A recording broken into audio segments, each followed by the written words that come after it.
so I think we're live. We are live.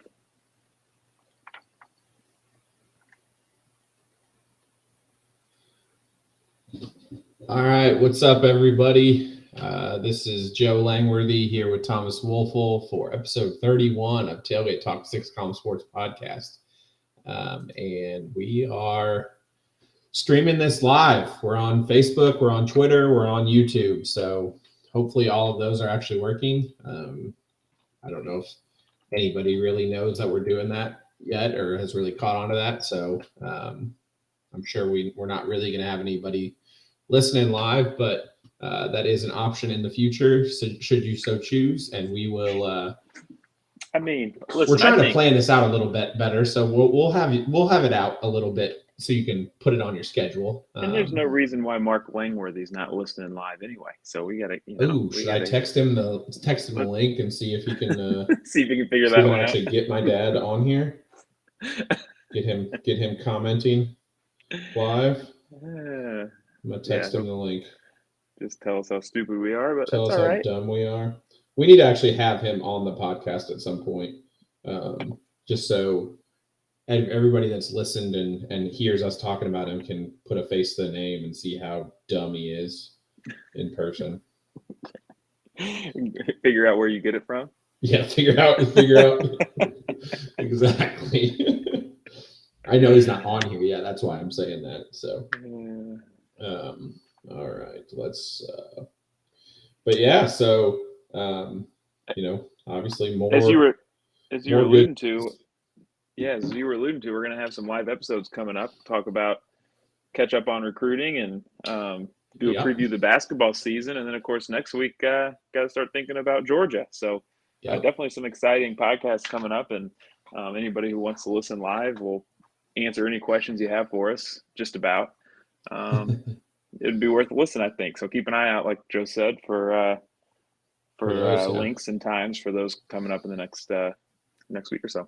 Yeah, and if you're listening to this not live, we are recording this Monday night. So Ryan Wingo has not yet committed, but that is coming up on Wednesday, I believe, is when he's announcing. So we're going to talk about that because I think there's going to be some good news there. And so, for those who don't follow it quite as closely as we do, he's a 5-star wide receiver out of St. Louis, and he would make it the first class in Missouri history to have 2 5-star commits in the same year. So that's why we're keeping an eye on it and why it can be such a big deal. Yep, exactly. So fun times to be a Tiger. But so this episode is going to be mostly dedicated to reviewing Mizzou's 7th win of the season. So homecoming was this past Saturday. It was a great day, perfect weather. I've heard the parade was great. I didn't go to the parade. I was already out at the tailgate, but great day and then a great victory. And, one of those ones where I don't know how you felt about it, Thomas, but there wasn't ever really doubt that we were going to win the game, but we, kind of stopped playing there for a little bit, and it kind of made, the Mizzou fan in me a little nervous. How did you feel about the game overall? Similar, yeah. We're keep waiting for the Tigers to put together 4 full quarters of football, right? And I think we put together 2+, I'll call it. I don't even think they made it halfway through the second quarter or the third quarter there, but obviously get up early, and it didn't seem like our offense was really into it in the second half, but I think it was probably just one of those situations where you go into the fourth quarter up by 3 scores and they've yet to score a touchdown. You're feeling pretty good about where you're at. So it was very low stress, which for this Mizzou Tigers team has not been the way we've done it. So that was certainly a nice surprise on Saturday. I really thought it could be a nail biter that was kind of back and forth, but you got to give the defense credit. They have, I think we've seen a massive improvement really the last 7 quarters of football from them, and You saw it on Saturday, and I think that was really the big difference in the game. Yeah. Really almost nothing negative to say about the defense. I don't know how they could have really played much better. Coming in, we knew South Carolina could throw the ball. And I think you had mentioned it, and I think it's definitely true that they had kind of been figuring out how to run the ball the last couple games, and Mizzou made that look like they had forgotten. Yeah. I think they ended up with, they ended up with 69 total yards. Nice. And running the ball, I should say, not total yards, and 217 through the air, which actually was more than we threw for. But again, we just didn't really need to. Yeah. And so our defense just, I think, played really well, because I think 217 yards passing is less than they were averaging. So, held them to under 300 yards total offense, which in this day and age is really good defense. So, yeah, I mean, 217 passing yards, 217 passing yards in a game where they trailed. South Carolina obviously trailed the vast majority of the game. They were throwing the ball a lot. That's very good defensively. You take a look at South Carolina leading into the game against Mizzou. I mean, they just scored 39 points, I think, on Florida. They scored 24 on Georgia. I think most of those were in the first half, if I'm not mistaken. Over 30 points on North Carolina. They've been able to put up points, but our defense didn't let them do it. I think we had 5 or 6 sacks. I know we turned them over a number of times, and that was a huge performance from the defense, and that's something that I was really expecting. Not to say I didn't think they could play well, but to hold them without a touchdown, I think I saw that was the first time since Vandy in 2019 that we've played a football game, an SEC football game, without allowing a touchdown. Yeah. And that's against the South Carolina offense. It's been explosive at times and been very good at others. So the defense, that was the defense that I thought we could have coming into the year. I don't think we had seen it really until probably the second half there against Kentucky. But that's a defense, not to get too far ahead, that if we see that the remainder of the year, we might be onto something, Yeah, definitely. And, one thing that I did notice that I thought was interesting is that that defense played really well, and a lot of people played. It wasn't just Drink's kind of MO, and it still is on offense, is that he's going to play his starters, and we haven't seen Sam Horn since South Dakota game, I think. Right. We haven't seen any running back other than Cody Schrader really in a couple of weeks, and only saw Nate Pete before that. Yep. But defensively, we were rotating guys in. Drayden Norwood played a lot. Who else did I see that we don't normally see? Roche has played. Been in the game. He had a sack, I think, against Kentucky, which was kind of, that was a big deal. And then, the other thing too, we got a stacked group of defensive tackles, but I was watching towards the end of the game. I'm like, I think that's Marquise Gracial. And sure enough, I think he ended up he only got 3 snaps, but still he's getting playing time against a SEC opponent. And, that's something that with all the close games we've played the last number of years, we haven't been able to really do that. And I think that's something that we're probably not going to see the results of this year, but that's something that, hey, those guys are getting a taste now. When we have guys graduate or go to the NFL, the people coming in behind them will have played, very competitive games in the SEC. And I think that's a huge factor in being prepared for future years. Yep. And I think a couple linebackers got some time too, which I think is because Hopper and Bailey are gone after this year. I think Hopper technically could come back, but I don't think he's going to. No. And so, definitely key. And I think it shows, maybe it'll show Drake, maybe it'll give him an idea of, hey, I should keep guys fresh. And, sub some people in more. So, we'll see. But I did think that was very significant. It wasn't just the top 13 guys playing. I think I would say closer to 20 got some time and real significant time. And it wasn't just end of the game. I mean, no, it wasn't. End of the game was more, obviously. I think we did kind of have a mass substitution at the end, the last drive or two, where it was almost all backups, but it was, before that too. I think Roche's he had a sack. Is that correct?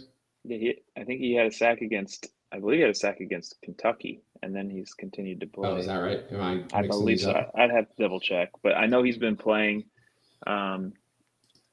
He's seeing more of the field too, and in special teams. We've seen obviously, a number of freshman receivers get into the game. Our tight end is starting to really kind of find his footing. We even saw younger guys like Joe Moore was in the game. I know he'll be coming back. Firestone, the redshirt freshman that we got from Northwestern, played. I saw him in there. We went deep into the bench, and pulled some younger guys up and gave them a chance. And anytime you can do that against the SEC team, that's a positive. Yeah, for sure. So what about the offense? What are your initial thoughts on the offense? To be honest with you, there were a couple plays that, and I even talked about it on the South Carolina post-game show. I listened to that, having, obviously living here in South Carolina. And, they talked about Luther Burden, his first touchdown catch. He's double covered with the shade the way it was. I don't know how late it. I think he saw the ball fairly late, but point being, he just went up and made a play, and that's something that most teams don't have, somebody that can go do that. So that was impressive. I think he had 90 receiving and 10 rushing yards, so he had another 100-yard game in terms of just yards from the line of scrimmage. And Cody Schrader's running the ball like he knows it's his last season playing football, and he's not overly quick, he's not overly fast, but he knows where the holes are going to be, it seems, and always falls forward. And I think he had over 150 yards. And if you have contributions like that from him, from the running back room, then we're going to be a really tough team to beat, because like you said, we didn't throw for a ton of yards, but we didn't have to. And if you're running the ball like that, the passing game will be there when you need it. So right. I was very impressed. The offensive line played a lot better too, a lot fewer penalties before the snap, and that's going to be extremely important headed to Georgia. Right. Yeah, I was gonna look it up. We had 6 penalties for 55 yards, which tells me that most of them were, or a significant portion of them were closer to the 10-yard penalties than procedure penalties. So we had a couple. Is that holds. Offensively, or is that in total? Because I thought we had a defense. In total. Didn't we have? Yeah, and we had a defensive hands to the face too. Right. That was I think that was a 15-yard penalty. So. Yeah, something like that. But yeah, so got it kind of cleaned up, and it's kind of weird because you're kind of okay with the holding penalties sometimes, because that's just going to happen.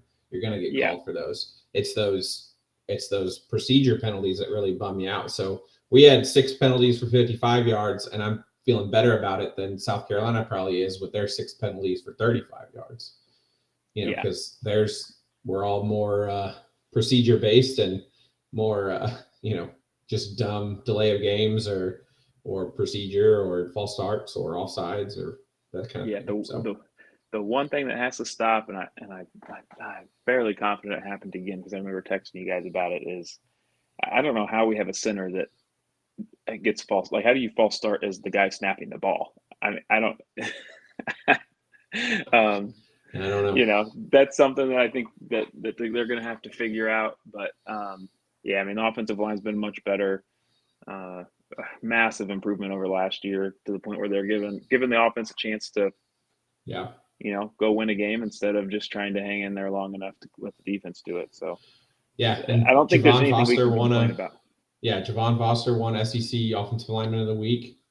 I Cody think Schrader had saw offensive player. Yeah. So, I think a lot of people, myself included, were a little disappointed in how the offense played. Like you said, coming out of halftime, I'm not really sure they were awake for most of the third quarter, everybody involved. But overall, I think it was a very good day for the offense. We did what we needed to do, and we won the game. And, it's not we're not yet at a place where we can really be critiquing 22-point wins in the SEC. I don't even think if you're a Georgia fan, I don't think you can critique 22-point victories in the SEC. That's just unless you're playing in Nashville. Yeah, well, that's true. But it's a difficult league to win in. So and the other thing too is you say that, and obviously the offense didn't really show up the second half, and we still outscored South Carolina 10-9 in the second half. If that tells you just how dominant we were, and I think we were really bland in the second half. I'm sure they kind of packed it in, wanted to limit injuries, didn't want to show anything additional that they haven't shown yet. So they just started calling plays to specifically put stuff on tape that they wanted Georgia to see. There you go. Something like that. That's what I'm going with. Yeah. But I think you're right. I think, limiting injuries, furthering injuries, because I don't know if you noticed, but it seemed pretty clear to me that Luther Burden did not feel great for a lot of the game. And I don't know, you were at the game. I don't know if you saw his shoulder injury. He definitely tweaked his shoulder on one of those deep passes that he didn't catch, but he his arm got thrown into a weird spot as he hit the ground. He went into the tent for a while, and he never really seemed the same after. So yeah, he didn't seem like he was holding. I saw on the board. I saw it. It just looked like his shoulder was kind of, Yeah. So hanging I mean, look, this bye week comes at a great time, especially with that. He missed some time against Kentucky. Like I said, he had a little bit of a shoulder knock against South Carolina, obviously. So he probably needs the week to get back up and running and back to full speed. So it's like they always say, every team says the bye week comes at a perfect time, but it really does seem like it's going to be a really good thing for Mizzou to take this week and get healthy and, just kind of, as somebody said, take a break, because I think they've been playing football since late July, pretty much nonstop. Yeah. So, good time to, as Pinkle would say, good time to catch up on your classwork. And he kind of like wink at him. Yeah. But I mean, you really, if you said, all right, when would you want your bye week? You'd say right before we play the best team in the country. And that's where it's at. And we go into that game with a chance to, potentially leave as the leaders in the SEC East. So, right. I mean, Drink is 4-0 coming off a bye week. So, there's something to be said for that. Granted, he played Vanderbilt last year after the bye. He played, Vanderbilt in 2021 coming off of the bye. And he played, Kentucky in 2020. Well, we had a lot of buys in 2020. Yeah, I was going to say that was COVID year. They had South Carolina and Kentucky were technically off of buys because the season kind of paused there for. And he won both. So there you go. Both. Yeah. So I was curious to know how he was 5-0 in 4 seasons. Or 3. What did you say? He was 4-0 in 3 seasons? He's 4-0. This is his 4th season. So yeah. And if you don't include bowl games in that, which kind of coming off of you can't include low level bowl games anymore. Right. But yeah, so just kind of a overall season update, Cody Schrader up to 807 yards rushing. So he is on pace to run for about 1,200 yards. I think he's top 5 in the country, isn't he? Top 4 in the country? I think he's pretty close if he's not. Let's see. I like that we can just Google things like this. Let's see. I believe he's top 5. I think Burden's top 3 in receiving. He's top. Cody Schrader's 9th, so he's top 10. So he's top 10. Okay. Burden's 2nd. Neighbors has passed him, but Neighbors is at 981, which is ridiculous. And Burden's at 898, so almost 900 yards receiving. Next closest guy is 825. So, so it's those two guys. The two of them are pretty far out ahead. Brady Cook is 6th in the country in passing yards, 2,252. So it's pretty great. And, I think offensively we've just been far exceeding expectations. Yeah. So, absolutely. And it just felt like, man, the defense, we have the talent. We said it going into LSU. It seems like we have the talent. They just haven't been able to put it together. Mm-hmm. And it seems like it might be coming together at the right time, because obviously going into Georgia is the right time to kind of be playing both sides of the ball. Yeah. So, and it's one of those things. I think you and I have talked about it with Nate, and I've talked about it with a lot of people. It does always seem like Mizzou never really has the defense and offense going at the same time. I mean, even like 2007, our offense was, unreal. Our defense was okay.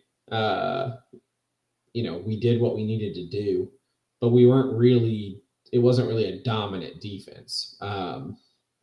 But it was better than years before, which allowed us to, succeed. But we didn't have an elite defense at the same time we had an elite offense. 2013, I would argue, was kind of flipped. 2013 was an elite defense that was kind of missing a couple holes, but was overall just a really, really good unit. Probably top 10 in the country. Offense was good. I mean, James Franklin, Matty Mock, DGB, Henry Josie, all those guys. But it was more like a top 25 offense. And this is, I don't know if this is really our year or not, or if we have more in us next year. But offense and defense both look good at the same time. And I think everybody said it, and I'll say it again. It does still seem like neither unit has put together a complete game. Neither unit has played 4 quarters of their best football in a row. Right. Unless you take like last 2 quarters of Kentucky, first 2 quarters of South Carolina. Yeah, that's true. In which we outscored them like, shit, what would that have been? 20, I don't even know, 40 something to 10. Right? Yeah.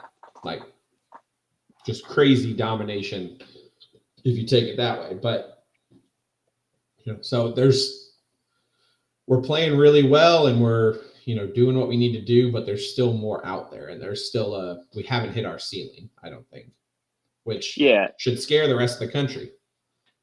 Yeah, definitely Drinkwitz goes into the bye week with things he feels like he can probably harp on. The guys are going to go in and look at the film and say, I can improve, which is obviously what you want. You don't want them sitting there for 10 days thinking that they're the best, the best, the best players in sliced bread.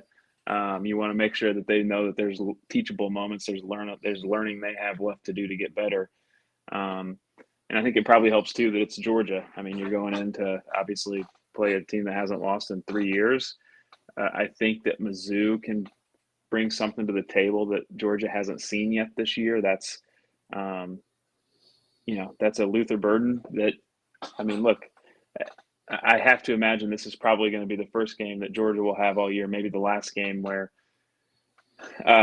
they, standing on the sidelines and the best player in the stadium's not on their side. Right.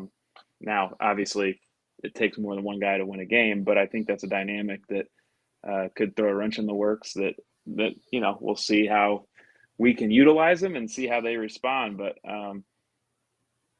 this has been a vulnerable Georgia team at times, and I don't think there's any reason why we can't go into the game and at a minimum think we have a chance to compete. And I mean, heck, why not? Why not us? Why can't we be the team that knocks Georgia off their pedestal?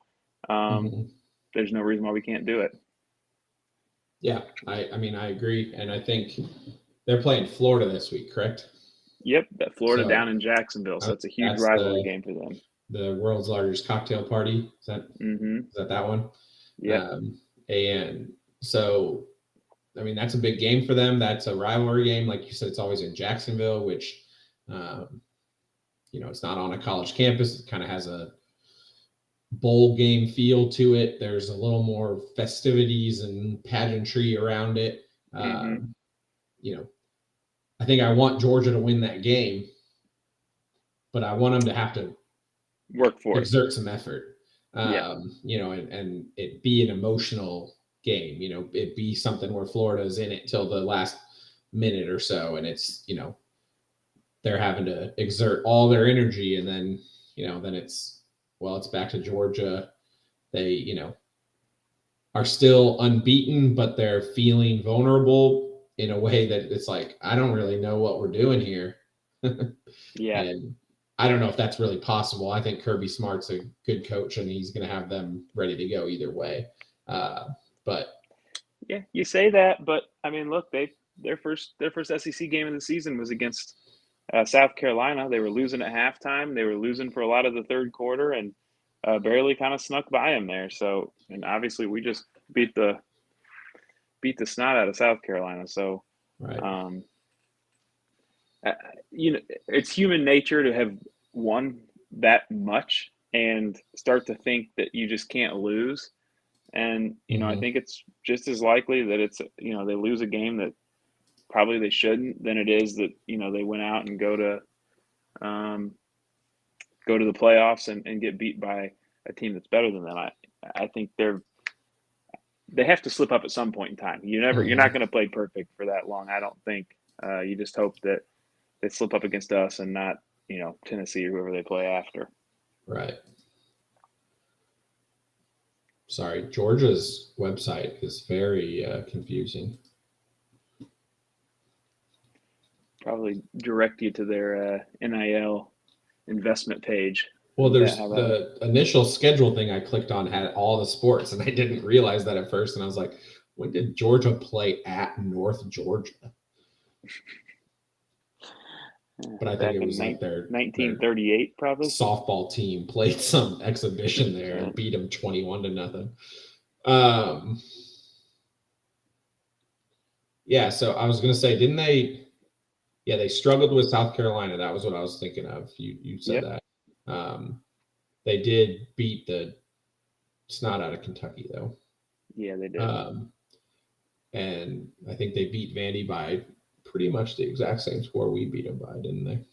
Yeah, and they struggled with Vandy, too, at the start. Yeah. So they beat them 37-20. We beat them 38-21. So exactly the same score.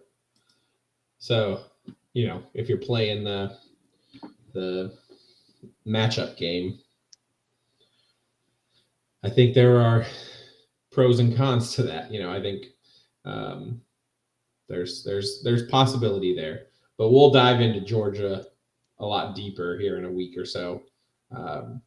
Like Thomas said, we're gonna kind of take a bye week as well. We're gonna do a basketball preview because that starts 2 weeks from today. It's tip off, so perfect time for us to have the bye week because we can start talking about both sports and we can really dive into that. But any other thoughts on college football in general or SEC before we wrap up? Not really. I mean, as far as college football goes, it just seems like the season is wide open. I know I think Washington has yet to lose. Obviously, Oklahoma, Florida State, Michigan, Ohio State, but all of those teams are going to be playing teams they could lose to, and we have one loss. I think if we went out, we'd still need some things to go our way, but I mean, like you said last time, the team still has everything to play for, and most exciting season we've had in 10 years, and just enjoy it. Enjoy it while it happens, because you don't get seasons like this all the time. Exactly. So my couple thoughts on college football. One, did you know that it was illegal to do in-person scouting? Because Jim Harbaugh didn't. We found that out today. Yeah, and I didn't. I always figured, Arkansas probably has somebody at one of our games every game. I don't know why you couldn't. You get the film to every game, right? I mean, and the whole I get that you can't steal signals, and that's why they do the curtains and stuff behind people, but that ends up on TV 70% of the time anyways. Yes. So yes. I don't know. I want the NCAA to hammer Michigan real hard, but I have no idea why. Well, as soon as he gets in trouble, there's already rumors saying he's headed to Chicago to be the Bears head coach. So there you have it. But yeah, what's your second point? Dan Enos got himself fired. Yes, down at Arkansas. Yeah, so hopefully he has a out of office set on his email, so that when students send him emails, they know that he's no longer employed and can't respond. So that's. Did you watch any of that football game? Did you have that on at your tailgate? No. TV wasn't working at our tailgate, so I've never seen a more boring game of my life. I mean, that thing it hurt. It was painful to watch. It was. I remember checking the score at I guess that would have been about noon or so, and it was 7-3 in the second quarter. And I was like, okay, low scoring game, whatever. And then when I got into the game, our game, I looked at the out of town scores and I was like, I haven't updated that. How is it still? It was 7-3 3 hours ago. How is it? What? Why are they not updating it? And then I looked at my ESPN app and it was like, no, that's final. Mississippi State won 7-3. Oh yeah, which is that would have been painful. It's totally wild because it was all in the first quarter, right? That's yeah. Oh yeah. Yep. Yeah. Oh, so man. and that offensive coordinator, I mean, good grief. That offense was not bad last year. They were competitive. They returned the same quarterback. I think their running back's been hurt, but I mean, it was Mississippi State is far from a juggernaut defensively, and that Arkansas offense. Well, and I watched, bad as I've seen. SEC Final or whatever it's called on SEC Network, and they showed KJ Jefferson a couple times and literally showed him close up to show his eyes rolling. He was just literally, he'd get sacked and he'd just get up and be like, yeah. And just the clear frustration with his offensive line is crazy. Yeah, and that's for a head coach. A head coach who was an offensive line coach. Yeah, exactly. Yeah. That was what I was going to say is I get that you have to have a scapegoat and you fire the offensive coordinator, but when your offensive line is that bad and you're a former offensive line coach as the head coach, nobody's buying it that it was the offensive coordinator's fault. Yeah. Well, I tell you what, before the season started, we were going through the picks. I don't know if you remember, we got to Arkansas, and I think your comment was that you think that Sam Pittman won't be the coach for that game. And my comment was, I think it'll be his last game as the Arkansas head coach. And it's basically going to come down to how polite the athletic director is, right? as to whether or not he lets him coach the final game, because there's no way he makes it past this season unless you have a totally unforeseen turnaround. But I mean, at this point they have to win out to be bowl eligible, right? They're 2-6, aren't they? Yes. So they're 2-6. they would have to, and they still have to play us. They still have to play They played Florida. Florida. I was say that's the one they haven't played at yet. Florida. They play us. They play at Florida. They play like, I think They still play have like nobody. FAU or somebody. Yeah, they buy someone out. Auburn. They play. Well, Auburn. Auburn's terrible too. So they could beat Auburn. They could lose. Auburn. But they could also lose to Auburn. They could also lose to Auburn. They lost to BYU. So true. I mean, they're not gonna. If they went out, that would be a shock. Considering they scored 3 points against Mississippi State. So, I mean, you look at the rest of Mizzou's schedule, and the next 2 games are by far the toughest, I think, in my mind at least. But yeah, that situation there in Fayetteville has gone south in a hurry. Right. And you just love to see it. Yep. Glad it's them and not us. Their fans are already saying they're going to take Eli from us. So, okay. Yeah, I don't think that's a better job. I think that there will be some jobs open probably that could be better than Mizzou, at least on the surface. But I mean, I don't know why you would go to Arkansas just to try to recruit kids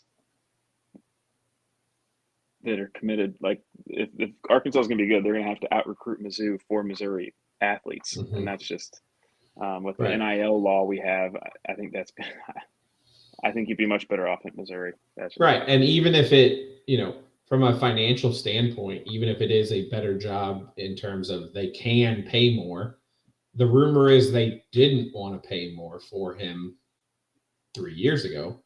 Because, he's from Arkansas. He was a finalist for their job too. The rumor I've seen is that his agent said he wants $4 million. They said, we're only going to give him $3 million. Mizzou said, we'll give him $4 million. And so he took it. And what people, I get money talks. And, if Arkansas offers him $15 million, maybe he goes, but they're not going to.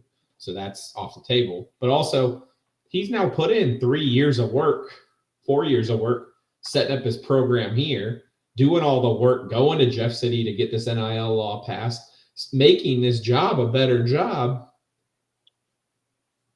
Yeah, I mean, that's got to be factored in those discussions. And I'm not seriously even talking about him leaving for Arkansas. I think that's a joke.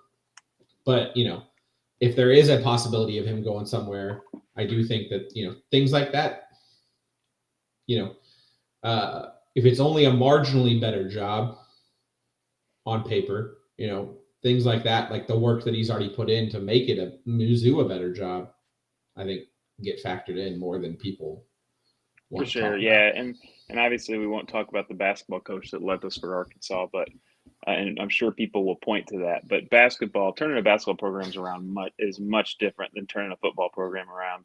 Well, so, somebody brought up, what's the name of it? Frank Broyles. They're like, he left Mizzou for Arkansas. It's like, yeah, he coached at Mizzou for a year. Right. In like the 60s. It's a little different. Yeah. I mean, would you take $1 million more a year to go to Arkansas? When you, like you said, I mean, he basically wrote the state NIL law himself, right? And it's given us, obviously, he's already seen a massive benefit from that on the recruiting trail. It sounds like maybe there's some kids on other rosters that might have interest in coming back. And we'll address that in our recruiting episode a little bit. We'll address that in the recruiting episode. Those rumors, at least. But the point is just that, I mean, Missouri is a fertile recruiting ground, especially in the 2 cities, of course. And with the new NIL law, I think would you rather work at Mizzou, maybe make a little bit less money, but have a much higher chance of success, long-term success, where hey, I've done what it takes. I can be here for the next 6 or 8 years, 10 years. Or would you rather go to Arkansas and potentially have the same fate as the last 4 guys they've had, and be there for 3 or 4 years and get out of there? So I don't know why you'd want to leave unless, if we can bump him up to 6, 7, 8 million a year guaranteed, basically, then beyond a Michigan or Alabama or, one of the absolute blue bloods, I don't know that it would make much sense to leave. Right. And, it's one of those things where you say it about every coach, but if the coach gets us to where we want to go and where he wants us to be, we'll have the money to pay him what he needs to be paid. Yeah, for the most part. I mean, outside of a handful of schools, yes. Right. But if he really gets us to the point where we're a national power like he wants to be, and Dennis Gates is getting us national power in basketball, we'll just be printing money in the Missouri offices. To an extent. I mean, Alabama's always going to be able to pay more for a football coach. Georgia's always going to be able to pay more for a football coach. Right. Same to, Michigan and Ohio State, just like but again, then basketball, it comes down to are you willing to take a couple $1 million more to go somewhere higher risk, higher reward? That has a chance that you're not going to be able to get it done there and right go back to being an offensive coordinator somewhere and move in your kids again. Yeah, definitely. So, good problem to have. I'm glad we're talking about that and not firing him. So yeah, and I think we'll give him a raise. I think it'll be more of an issue is at this point we'll probably be keeping coordinators. Your offensive coordinator probably sticks around a little longer just because it's only been 1 year. I could very easily see us looking for a new defensive coordinator if Blake Baker gets a head coaching job somewhere. But I think probably just as much as personal pay for Drinkwitz, I think that seeing his assistant salary pool increase is going to be a major factor in whether or not he's willing to look at other places also. So and it seems that like becomes a big piece of it as well. Yeah, it seems like DRF is good at getting the money for that. So, she's done a very good job at this point. Yep. Yeah, so she's done a great job. So we'll see. But all right, anything else before we sign off on this one? Nope, nothing I can think of. All right. Well, apparently we had a couple viewers at one point on the Facebook, which is remember to like and subscribe. To the YouTube channel. I tweeted it out this morning. I posted it on the Facebook page. Anything like that.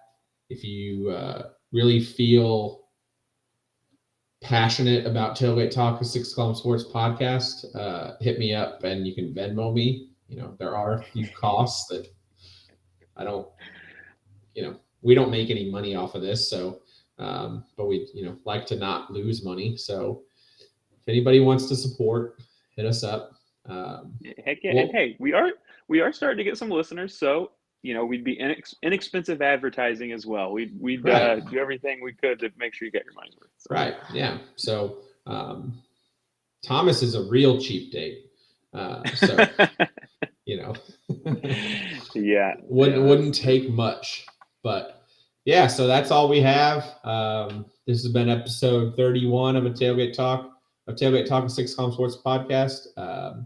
And we will catch you guys later this week with a basketball and recruiting episode. So, MIZ.